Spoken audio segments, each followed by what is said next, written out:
नमस्कार दोस्तों, मैं हेमंत। मेरे चैनल हेमंत एलएलबी लोम्बे आपका स्वागत है। दोस्तों, इससे पहले मैंने एक वीडियो बनाया था कि अगर पुलिस एफआईआर नहीं लिखती है तो आप क्या कर सकते हैं। लेकिन एफआईआर दर्ज होने के बाद जब आपकी शिकायत दर्ज हो जाती है और उसमें सही से जांच नहीं करती है तो उसके बाद हम क्या कर सकते हैं, आज हम इसी के बारे में चर्चा करेंगे। तो चलिए शुरू करते हैं।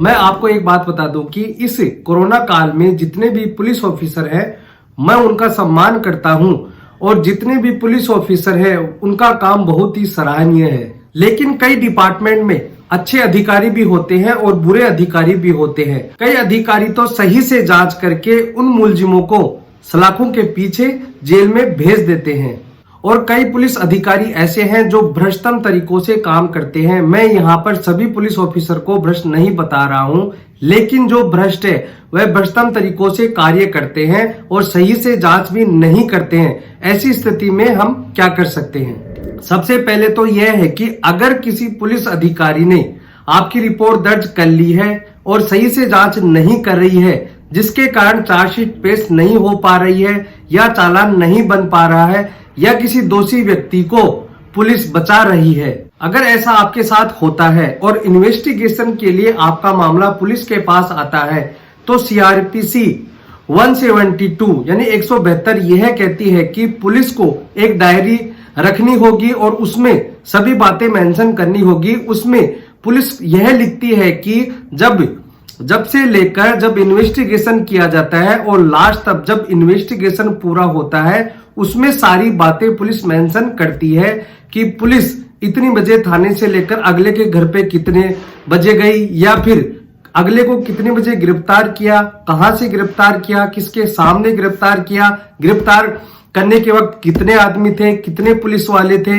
इन बातों को, सभी बातों को डायरी में मेंटेन रखना होगा। सीआरपीसी 172 यह कहती है कि अगर किसी पुलिस अधिकारी ने वह डायरी मेंटेन नहीं की है तो मान लीजिए कि आपका जो मामला है उसमें उसने सही से इन्वेस्टिगेशन नहीं किया है, यह उस पुलिस वाले के खिलाफ आपके पास हथियार है। आगे मैं और भी बात बताता हूं। सबसे पहला हथियार है आरटीआई।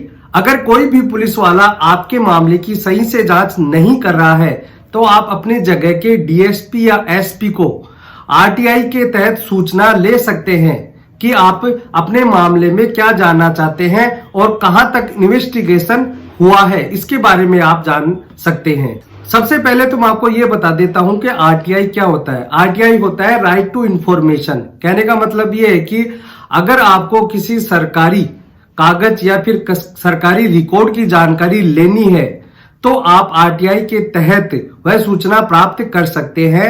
आरटीआई 2005 में जो कानून लागू हुआ था उसके आधार पर जो आरटीआई के दायरे में आता है आप उसकी जानकारी प्राप्त कर सकते हैं।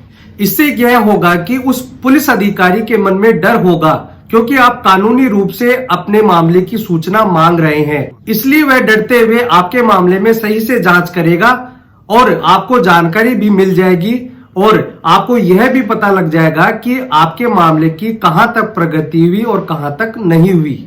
इसके अलावा आप कोर्ट में जाकर भी अपने केस की रिपोर्ट मांग सकते हैं। सीआरपीसी 156(3) में स्टेटस रिपोर्ट की एप्लीकेशन लगा सकते हैं। कहने का मतलब यह है कि 156(3) में एफआईआर दर्ज करवाई जाती है, लेकिन 156(3) में स्टेटस रिपोर्ट भी मांगा जा सकता है। इसके अलावा आप सीआरपीसी के सेक्शन 172 और 173 की धाराओं को भी मेंशन कर सकते हैं कि आपको केस डायरी दिखाया जाए ताकि आपको पता लग सके कि आपके मामले में क्या प्रगति हुई है। इसके अलावा आप उसके उच्च अधिकारी को भी शिकायत कर सकते हैं। आपकी जगह के या फिर आपके इलाके के एसपी और डीएसपी को आप लिखित में शिकायत कर सकते हैं। आप उस जांच अधिकारी के खिलाफ भी एफआईआर दर्ज करवा सकते हैं जो किसी मुलजिम को बचा रहा है या किसी सबूत को मिटा रहा है या फिर किसी ऐसे कागज को गायब कर दे रहा है जिससे आपके मामले में नुकसान हो। तो कहने का मतलब ये है कि आप यह सोच रहे होंगे कि जो जांच अधिकारी है हम उसकी पुलिस स्टेशन में शिकायत करेंगे तो उन्हीं के ही व्यक्ति होंगे, उन्हीं के स्टाफ वाले होंगे, तो हमारी सुनवाई कैसे होगी।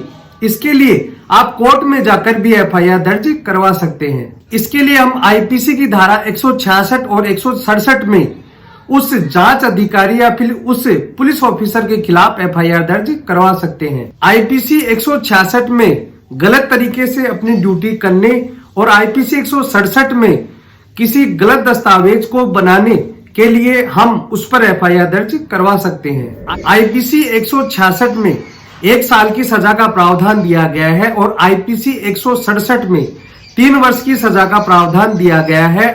उस पुलिस ऑफिसर के खिलाफ ऐसे कार्य, ऐसे एक्ट करने पर आप मुकदमा दर्ज करवा सकते हैं जो अपनी ड्यूटी सही तरीके से नहीं कर रहा है या गलत कागजात बना रहा है। तो आप इन धाराओं में उस पुलिस अधिकारी या जांच अधिकारी के खिलाफ आप एफआईआर दर्ज करवा सकते हैं। तो दोस्तों आज के लिए इतना ही। मैं उम्मीद करता हूं कि आपको ये वीडियो समझ में आ गया होगा कि किस तरह से आप अपनी शिकायत की जांच करवा सकते हैं और कहां तक आपकी जांच हुई, इसका कैसे पता लगा सकते हैं। वीडियो अच्छा लगा हो तो प्लीज इसे लाइक करें, अपने दोस्तों रिश्तेदारों को शेयर करें और अगर आपको ऐसे ही वीडियो चाहिए तो प्लीज दोस्तों मेरी वीडियो को आप सब्सक्राइब जरूर करें ताकि तो ऐसे ही वीडियो बनाने का मेरे को मोटिवेशन मिलता रहे और आपके पास ऐसे ही वीडियो आते रहे। धन्यवाद।